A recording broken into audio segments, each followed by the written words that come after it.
بسم اللہ الرحمن الرحیم۔ میں حیران کھڑی عدنان کی میت کی طرف دیکھ رہی تھی۔ کچھ دیر پہلے ہی تو وہ گھر سے نکلے تھے اپنے کسی دوست کو ملنے کے لیے، اور اب 4 لوگوں کے کندھوں پر سوار ہو کر وہ اس طرح چلے آئے تھے کہ میں انہیں پکار پکار کر تھک گئی تھی، لیکن وہ مجھے کوئی جواب نہیں دے رہے تھے۔ میری ساس جو پڑوس میں گئی تھی، وہ یہ اطلاع ملتے ہی دوڑی چلی آئی۔ عدنان ہمارے دور پار کے رشتہ دار تھے اور انہوں نے مجھ سے اپنی پسند سے شادی کی تھی، گھر والوں کی مرضی کے خلاف جا کر۔ میری ساس بیان کرتے ہوئے بار بار ایک ہی بات کہی جا رہی تھی کہ یہ ڈائن منحوس ہیں جو میرے بیٹے کو کھا گئے۔ مجھ پر جیسے سکتہ طاری ہو گیا تھا۔ میں اس شخص کو غیر یقینی کی عالم میں دیکھے جا رہی تھی جس نے مجھ سے وعدہ کیا تھا کہ وہ ساری عمر میرا ساتھ نبھائے گا، اور چند مہینے کی رفاقت کے بعد وہ مجھے چھوڑ کر چلا گیا تھا۔ میری شادی شدہ نندیں بھی اطلاع ملتے ہی سسرال پہنچی تھیں۔ میری ماں اور بھابھی بھی روتے پیٹتے ہوئے آ گئی تھی۔ میری ساس لوگوں کا لحاظ کیے بغیر ہی مسلسل مجھے کوس رہی تھی، اور ساتھ میں اب میری نندیں بھی شامل ہو گئی تھیں۔ ابھی عدنان کا جنازہ بھی نہیں اٹھا تھا کہ انہوں نے مل کر مجھے گھر سے نکال دیا۔ بنا کسی ساز و سامان کے میں تن پر پہنے ہوئے کپڑوں کے ساتھ گلی میں کھڑی تھی۔ میں ان لوگوں کی منت کر رہی تھی کہ مجھے بس ایک بار عدنان کا چہرہ دیکھ لینے دیں، لیکن وہ اس وقت اتنے کٹھور اور سنگ دل ہو چکے تھے کہ فوراً اپنے گھر کے دروازے بند کر دیے۔ وہاں جمع لوگوں نے بھی میری ساس کو اور نندوں کو سمجھانے کی بہت کوشش کی، لیکن وہ پہلے ہی مجھے اپنی بہو بنانے پر راضی نہیں تھی۔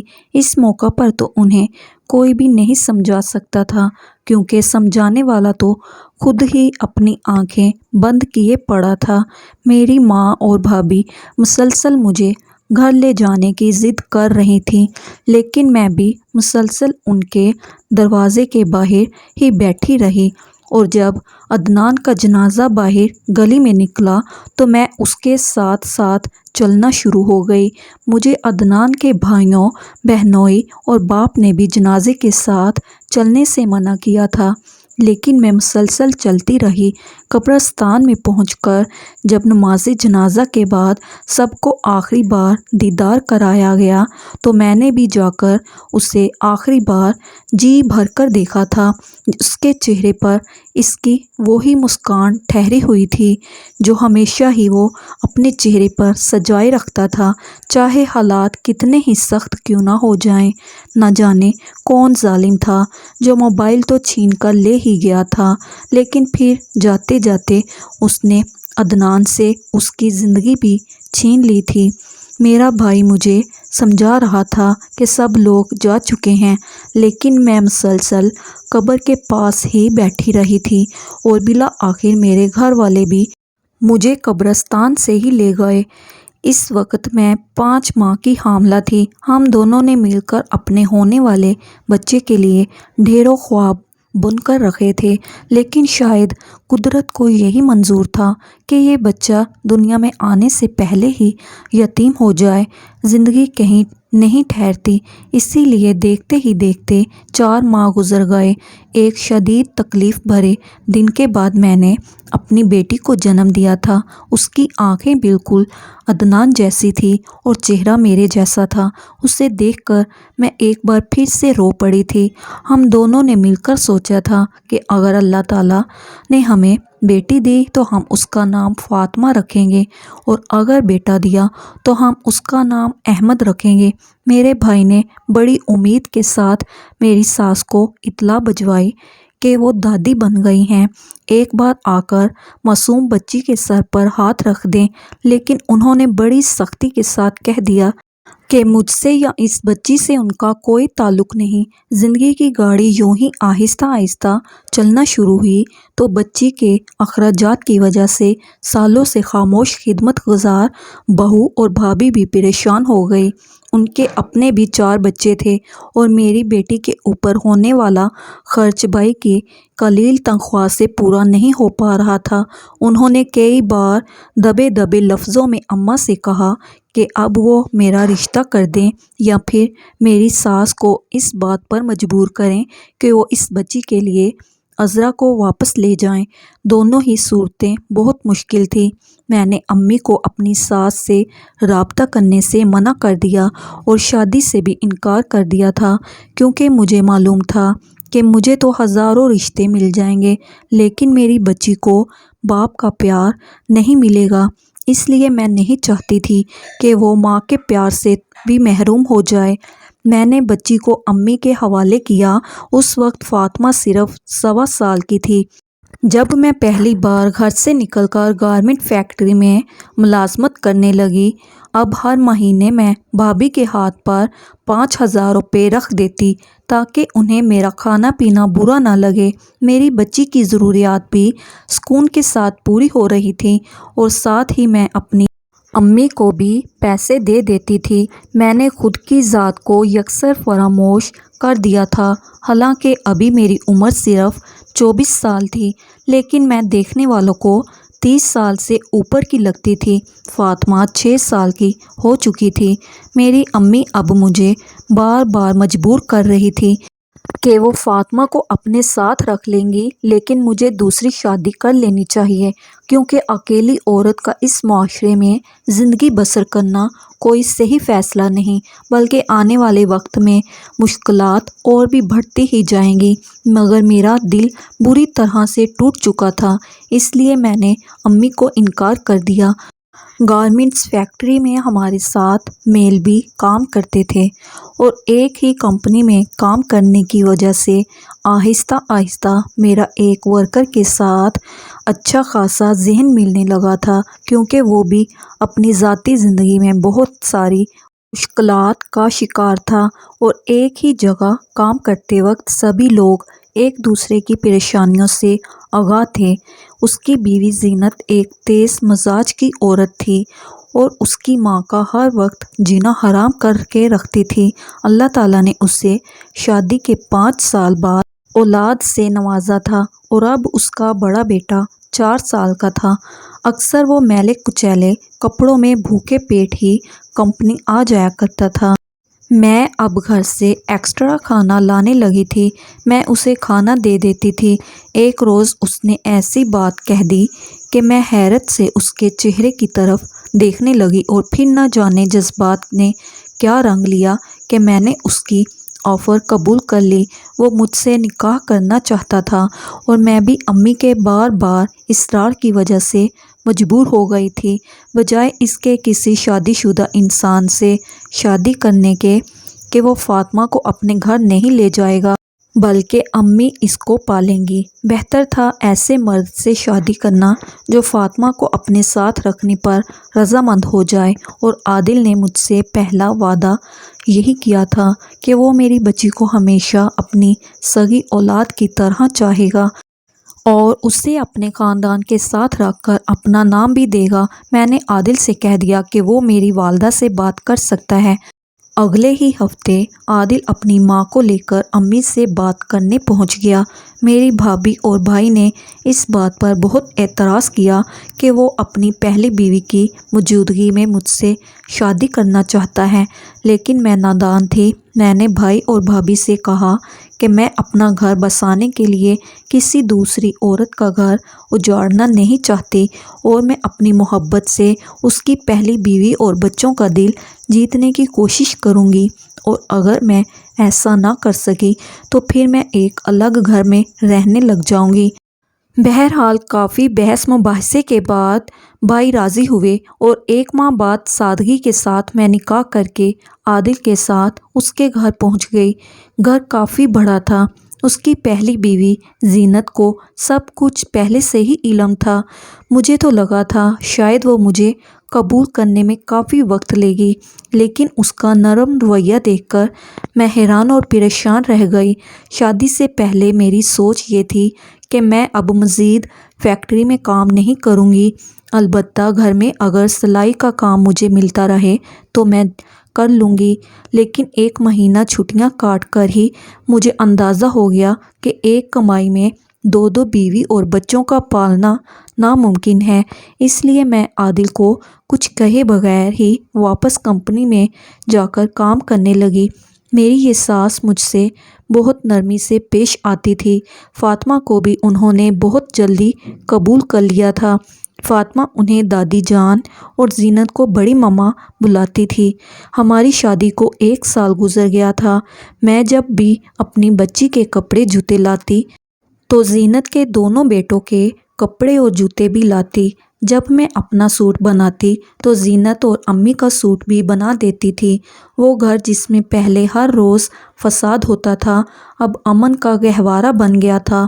پڑوسی بھی زینت کا یہ بدلاؤ دیکھ کر بڑے حیران تھے، کیونکہ اس نے شادی کے بعد سے کبھی بھی عادل کو سکون کا سانس لینے نہیں دیا تھا۔ میں چند ہی دنوں میں زینت پر اپنی سگی بہن کی طرح بھروسہ کرنے لگ گئی تھی۔ میری بچپن سے خواہش تھی کہ میں عمرہ کرنے ضرور جاؤں گی، اور اسی مقصد کے لیے جب سے میں نے نوکری شروع کی تھی اپنی ایک چھوٹی سی کمیٹی ڈال رکھی تھی۔ عادل کو بھی اس بارے میں کچھ علم نہیں تھا۔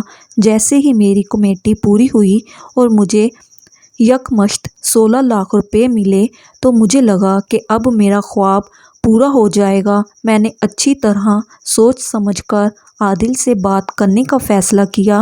اس روز کمپنی سے گھر جاتے ہوئے خوب اچھی سی مٹھائی گھر لے گئی۔ میں نے زینت اور امی کو بتایا کہ میں عمرے پر جانا چاہتی ہوں اور اس کا انتظام بھی مکمل ہو گیا ہے۔ وہ دونوں بھی یہ سن کر بڑی خوش ہوئیں، یا پھر شاید مجھے ہی محسوس ہوا تھا۔ میں نے اپنی بیٹی فاطمہ کو بتایا کہ میں چند دن کے لیے اس کے بابا کے ساتھ ملک سے باہر جاؤں گی۔ وہ اپنی بڑی ماما اور دادی کے پاس رہنا چاہتی ہے، یا پھر نانی اور ممانی کے ساتھ۔ فاطمہ کا اپنے چھوٹے بھائیوں کے ساتھ اچھی طرح سے دل لگ چکا تھا، اور ساتھ ہی وہ باقاعدگی سے اسکول بھی جاتی تھی۔ اسی لیے اس نے مجھے فوراً منع کر دیا کہ وہ نانی کے گھر نہیں جائے گی، بلکہ اپنی بڑی ماما کے ساتھ ان کے پاس ہی رکے گی۔ میں بالکل مطمئن ہو گئی۔ میں نے عادل کو جب یہ خوشخبری سنائی تو وہ بھی بڑا خوش ہوا، اور ہم لوگ اپنے کاغذات بنوانے میں مصروف ہو گئے۔ چند دن بعد ہی ہمارا پاسپورٹ ویزا تیار ہو گئے تھے۔ ہم لوگ عمرے کی ادائیگی کے لیے سعودی عرب روانہ ہو گئے۔ شروع میں 1-2 بار میری فاطمہ اور دوسرے بچوں سے بات ہوئی۔ فاطمہ بہت خوش تھی اپنی بڑی ماما اور بھائیوں کے ساتھ۔ پھر میرا گھر رابطہ نہیں ہوا۔ کچھ تو میری طبیعت خراب ہو گئی تھی، اور کچھ جب بھی میں گھر میں کال کرنے کی کوشش کرتی تھی تو آگے نیٹ ورک ایشو ہوتا تھا۔ 20 روز بعد میں ڈھیروں تحائف لے کر وطن واپس پہنچی۔ ہم نے خود ہی کسی کو ایئرپورٹ پر آنے سے منع کر رکھا تھا۔ ہم لوگ گھر پہنچے تو اماں اور زینت کچھ پریشان سی تھی، لیکن انہوں نے ہمارا بہت اچھا استقبال کیا۔ دونوں بچے میرے سوٹ کیس کو لپٹ لپٹ کر مجھ سے پوچھ رہے تھے کہ میں ان کے لیے کیا کچھ لائی ہوں۔ میں نے زینت سے پوچھا کہ فاطمہ اب تک اسکول سے نہیں آئی، کیونکہ گھڑی میں اس وقت 3 بج رہے تھے، تو میری ساس نے زینت کا ہاتھ پکڑ کر اسے چپ کروا دیا اور خود کہنے لگی کہ بیٹا، ہم نے تمہیں پریشان نہیں کیا، کہ لیکن مسئلہ یہ ہے کہ فاطمہ 4 روز پہلے مدرسے جانے کے لیے گھر سے نکلی تھی، لیکن اب تک اس کا کچھ اتا پتہ معلوم نہیں ہو سکا۔ ہم نے اسے ڈھونڈنے کی بہت کوشش کی، اور محلے والے بھی مسلسل اسے ڈھونڈ رہے ہیں۔ یہ بات سن کر میں نے اپنا سینہ تھام لیا۔ میں نے شکایتی نظروں سے زینت کی طرف دیکھا اور کہا، باجی، یہ اتنی بڑی بات تھی، آپ مجھ کو بتا بھی تو سکتی تھی۔ پہلی بار میرا لہجہ کچھ تلخ ہوا تھا۔ اس پر زینت رونے لگی اور کہنے لگی کہ عذرا، مجھے ڈر تھا کہ تم یہ سمجھو گی کہ میں نے تمہاری بیٹی کا خیال نہیں رکھا، اس لیے میں نے تمہیں نہیں بتایا، اور مسلسل اسے ڈھونڈنے کی کوشش بھی جاری ہے۔ میں نے سوچا تھا کہ شاید تمہارے پہنچنے سے پہلے ہی فاطمہ واپس مل جائے گی۔ میں نے فوراً عادل کی طرف دیکھا اور انہیں کہا کہ آپ میرے ساتھ چلیں، ہمیں پولیس میں رپورٹ کروانی ہے۔ وہ بھی فاطمہ کی گمشدگی کا سن کر ایک دم بہت زیادہ پریشان ہو گئے تھے، اور ابھی ہم دونوں پولیس اسٹیشن جانے کے لیے نکل ہی رہے تھے کہ گھر میں لگے PTCL فون کی گھنٹی بجی اور جب عادل نے فون اٹھایا تو معلوم ہوا کہ سٹی ہاسپٹل سے فون ہے۔ انہیں زخمی حالت میں ایک بچی لاوارث ملی ہے جس نے انہیں اپنا نمبر بتانے کی کوشش کی تو اگر وہ ہماری بچی ہے تو ہم فوراً پہنچیں۔ اس کی حالت اس وقت سخت خطرے میں ہے۔ میں نے ایک دم سے اپنا دل تھاما تھا کیونکہ میں نے ہی اسے اسکول جانے سے پہلے گھر کا نمبر یاد کرنے کی عادت ڈالی تھی۔ میں اور عادل فوراً بھاگم بھاگ ہاسپٹل پہنچے تو یہ دیکھ کر ہمارے قدموں کے نیچے سے زمین نکل گئی کیونکہ فاطمہ اس وقت وینٹیلیٹر پر تھی۔ وہ بہت شدید زخمی تھی۔ ڈاکٹروں نے بتایا کہ کوئی بھی اچھی امید نہیں ہے کیونکہ بچی پر بہت بری طرح سے تشدد کیا گیا ہے اور یہ بچی کہیں پر قید تھی جہاں سے یہ چھوٹ کر بہت مشکل سے بھاگی ہے اور کسی رحم دل کار سوار نے اسے ہاسپٹل پہنچایا ہے۔ میں فاطمہ سے ملنا چاہتی تھی لیکن وہ شیشے کے دوسری طرف زندگی اور موت کی کشمکش میں مبتلا تھی۔ اس کا پورا جسم پٹیوں سے ڈھکا ہوا تھا اور وہ مصنوعی تنفس پر اپنی زندگی کی جنگ لڑ رہی تھی۔ ڈاکٹروں کا کہنا ہے کہ اسے لوہے کے راڈ یا ڈنڈوں کے ساتھ مارا پیٹا اور پھر گھسیٹا بھی گیا ہے۔ بچی کے پاؤں کی ہڈیاں بری طرح سے ٹوٹی ہوئی ہیں اور اس کی کمر تشدد کی وجہ سے جگہ جگہ سے فریکچر ہے۔ سر کے پچھلے حصے میں بھی بہت گہری چوٹ تھی۔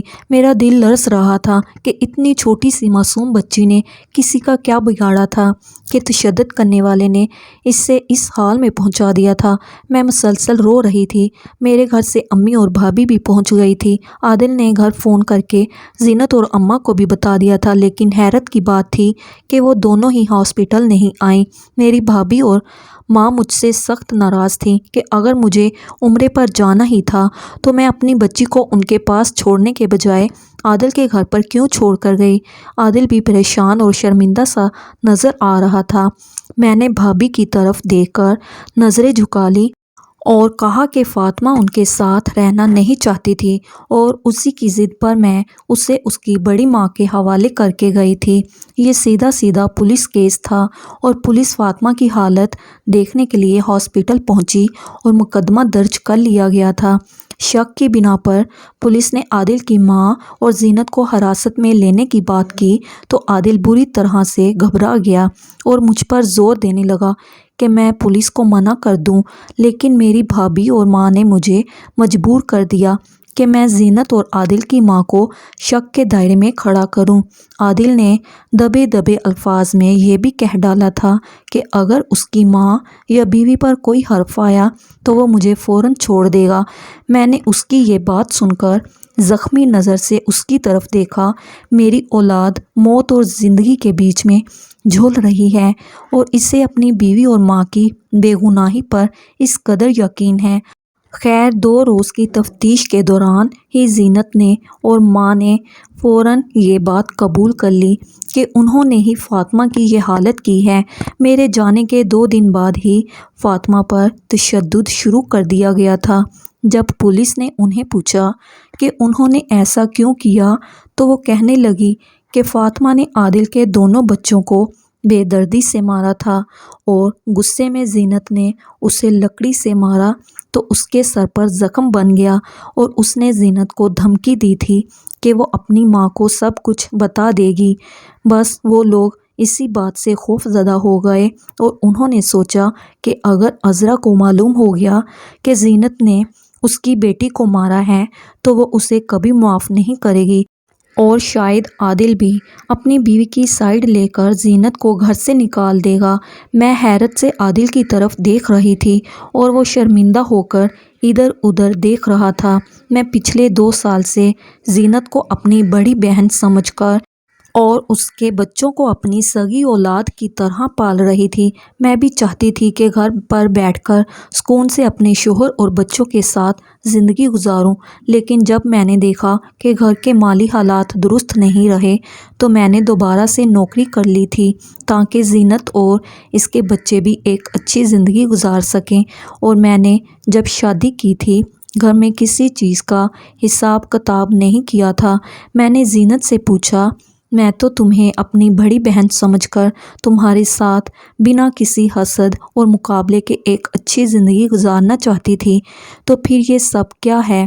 وہ کچھ دیر اجنبی نظروں سے میری طرف دیکھتی رہی اور پھر جنونی انداز میں ہنستے ہوئے کہنے لگی، کون سی بڑی بہن جس کے شوہر کو تم نے کام کے دوران ورغلا کر اس سے شادی کر لی، اور ایک بیوی کے لیے اس سے زیادہ صدمے والی بات کیا ہو سکتی ہے کہ اس کا شوہر اس کی موجودگی میں ہی اس کے سینے پر سوتن لے آئے۔ جس روز سے تم ہماری زندگی میں شامل ہوئی ہو، مجھے ایک پل کا بھی سکون حاصل نہیں ہوا تھا۔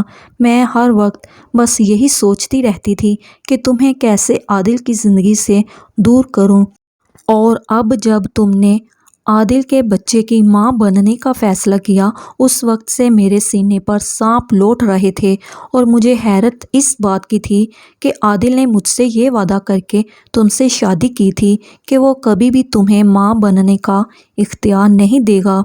وہ تو میں اچانک ہی تمہارے کمرے میں الماری میں پڑی تمہاری رپورٹ نے مجھے ساری حقیقت بتا دی، ورنہ تو شاید مجھے معلوم بھی نہ ہوتا اور تم دونوں کا بچہ اس دنیا میں آ جاتا۔ میرے سر پر ایک کے بعد ایک حیرت کا پہاڑ ٹوٹ رہا تھا۔ کہیں نہ کہیں میرا شوہر عادل بھی اس سارے معاملے میں قصوروار تھا، یعنی اس نے مجھ سے شادی ہی صرف اس لیے کی تھی تاکہ اس کے گھر کے بگڑے ہوئے حالات میں وہ ایک کمانے والے فرد کا اضافہ کر سکے، اور میں اس کے لیے صرف ایک ATM کارڈ سے زیادہ اہمیت نہیں رکھتی تھی۔ میں صدمے سے وہیں ڈھیر ہو گئی تھی۔ میری حالت کے پیش نظر لیڈی پولیس کانسٹیبل نے مجھے سہارا دیا اور باہر لے آئی۔ پولیس انسپکٹر بڑے رحم دلانہ انداز میں میری طرف دیکھ رہا تھا۔ وہ منتظر تھا کہ میں کیا فیصلہ لیتی ہوں۔ میں پھوٹ پھوٹ کر رونے لگی۔ میں نے تو صرف نیک نیتی کے ساتھ یہ نکاح کیا تھا۔ بھری جوانی میں بیوہ ہونے کے بعد کیا کسی عورت کو یہ حق حاصل نہیں کہ وہ دوبارہ سے اپنی زندگی کو شرعی انداز سے گزارنے کے لیے کسی مرد سے دوسری شادی کر لے؟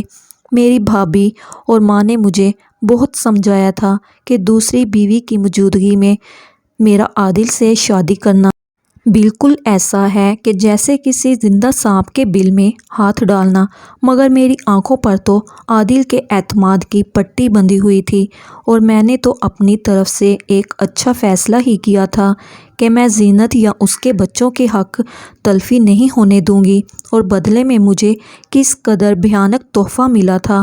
عادل نے مجھے کچھ کہنے کی کوشش کی تو غصے میں نے اس کا ہاتھ بھی خود سے دور کر دیا۔ بے شک ایک یتیم بچے کو کوئی بھی اپنانے کے لیے تیار نہیں ہوتا۔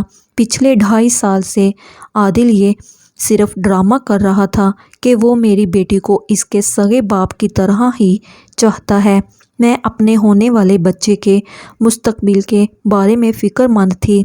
پہلے میری فاطمہ بن باپ کے اس دنیا سے بے چارگی کی زندگی گزار رہی تھی، اور اب اگر میں عادل سے علیحدگی کا فیصلہ کر لیتی تو میرے اس بچے کا مستقبل بھی تاریک ہی ہوتا۔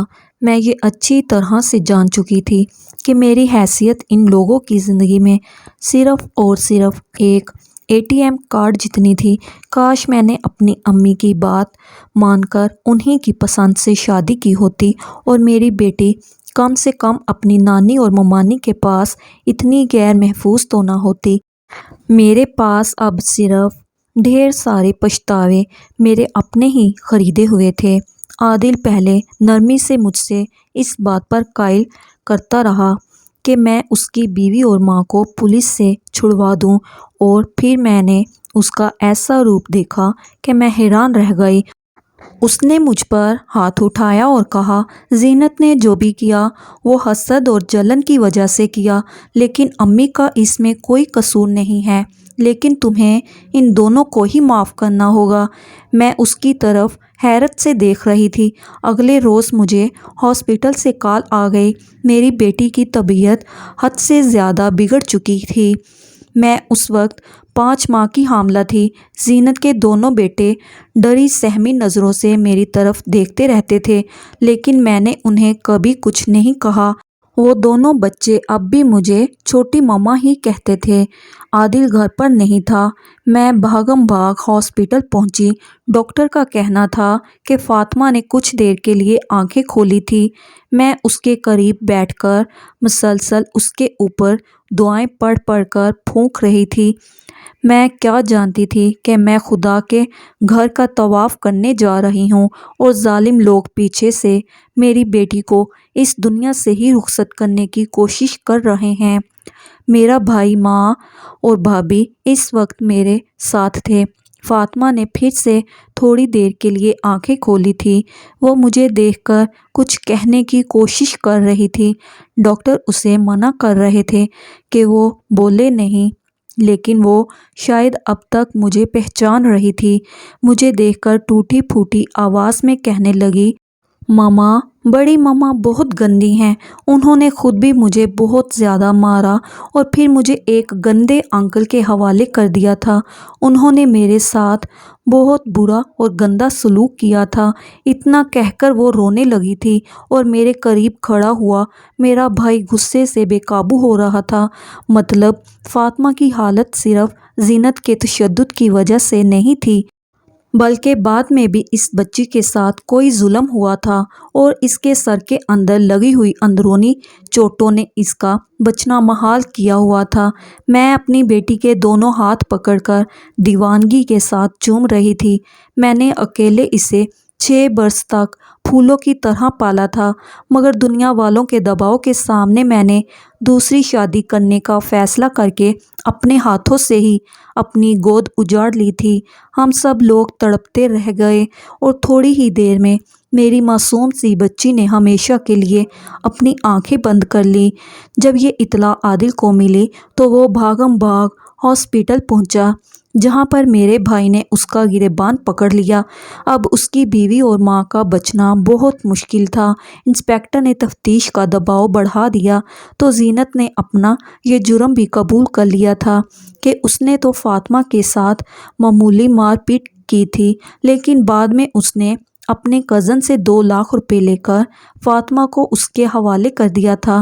میں چپ چاپ اپنی بیٹی کے مردہ وجود کو دیکھے جا رہی تھی۔ پہلے اس کا باپ مجھے اکیلا چھوڑ کر چلا گیا تھا اور اب وہ بھی اپنے باپ کے پاس پہنچ گئی تھی۔ میری امی اور بھائی نے بہت مشکلوں سے مجھے سنبھالا۔ میں نے انسپکٹر سے کہہ دیا تھا کہ وہ اپنی تفتیش درست انداز سے کریں، کیونکہ میں زینت یا اس کی ساس کو کسی صورت معاف نہیں کر سکتی۔ پولیس نے عادل کو بھی شک کے گھیرے میں رکھ کر گرفتار کر لیا تھا۔ وہ میرے سامنے چیختا چلاتا رہ گیا اور کہنے لگا، اس کے دونوں معصوم بچے رل جائیں گے، لیکن میرا دل اس وقت پتھر کا ہو چکا تھا۔ میری بیٹی بھی تو معصوم بچی تھی، وہ کون سا ہوش مند تھی۔ دونوں بچوں کو ان کی نانی کے حوالے کر دیا گیا تھا۔ میری بیٹی کے پوسٹ مارٹم نے ثابت کر دیا کہ اس کے ساتھ 1 سے زائد لوگوں نے درندگی ڈھائی تھی اور یہ سارا تشدد اور سب کچھ مل کر ہی اس کی موت کا سبب بنا تھا۔ اگر فاطمہ بچ بھی جاتی تو میں ان لوگوں کو کبھی بھی معاف نہ کرتی۔ عدالت میں مقدمہ چل رہا تھا۔ انسپکٹر صاحب میرے ساتھ بہت زیادہ تعاون کر رہے تھے۔ امید ہے کہ فاطمہ کے قاتل جلد از جلد اپنے انجام کو پہنچ جائیں گے۔ اللہ تعالیٰ نے مجھے ایک بیٹے سے نوازا۔ اس بچے کا مجھے غم بھی ہے اور خوشی بھی۔ غم اس بات کا ہے کہ وہ عادل جیسے دھوکے باز شخص کا بیٹا ہے، اور خوشی اس بات کی ہے کہ فاطمہ کے بعد اللہ تعالیٰ نے دوبارہ مجھے اولاد کی نعمت سے نواز دیا ہے۔ یہ معاشرہ کہتا ہے کہ اکیلی عورت کو گناہوں کی زندگی سے بچنے کے لیے دوسری شادی کر لینی چاہیے، لیکن دوسری شادی کے بعد اس کی اولاد اور اس کے ساتھ جو ظلم ڈھائے جاتے ہیں، ان پر سبھی لوگ خاموش ہو جاتے ہیں، اور اکثر عورت کو ہی یہ تلقین کی جاتی ہے کہ وہ اپنا گھر بچانے کے لیے یہ سب کچھ برداشت کرے۔ میرا عادل سے نکاح کرنا میری زندگی کی سب سے بڑی غلطی اور بھول تھی، جو پہلے ہی مصیبتوں اور دکھوں کے ہاتھوں ماری ہوئی عورت تھی۔ اب میرے پاس جینے کے لیے کوئی امید یا سہارا نہیں تھا، سوائے اس کے کہ مجھے اپنے بیٹے کو پال پوس کر ایک اچھا انسان بنانا ہے، اس کے لیے مجھے اب ساری عمر ہی محنت مشقت کی زندگی گزارنا ہوگی۔ میرے بھائی اور بھابھی کے دل میں بھی اب یہ احساس جاگ اٹھا تھا کہ وہ نہ فاطمہ کے ساتھ گھر میں امتیازی سلوک کرتے اور نہ ہی میں تنگ ہو کر دوسری شادی کا غلط فیصلہ لیتی۔ اللہ تعالیٰ سب کی گود آباد رکھے اور کسی کی بھی اولاد کو اذیت بھری موت نہ دے، آمین یا رب العالمین۔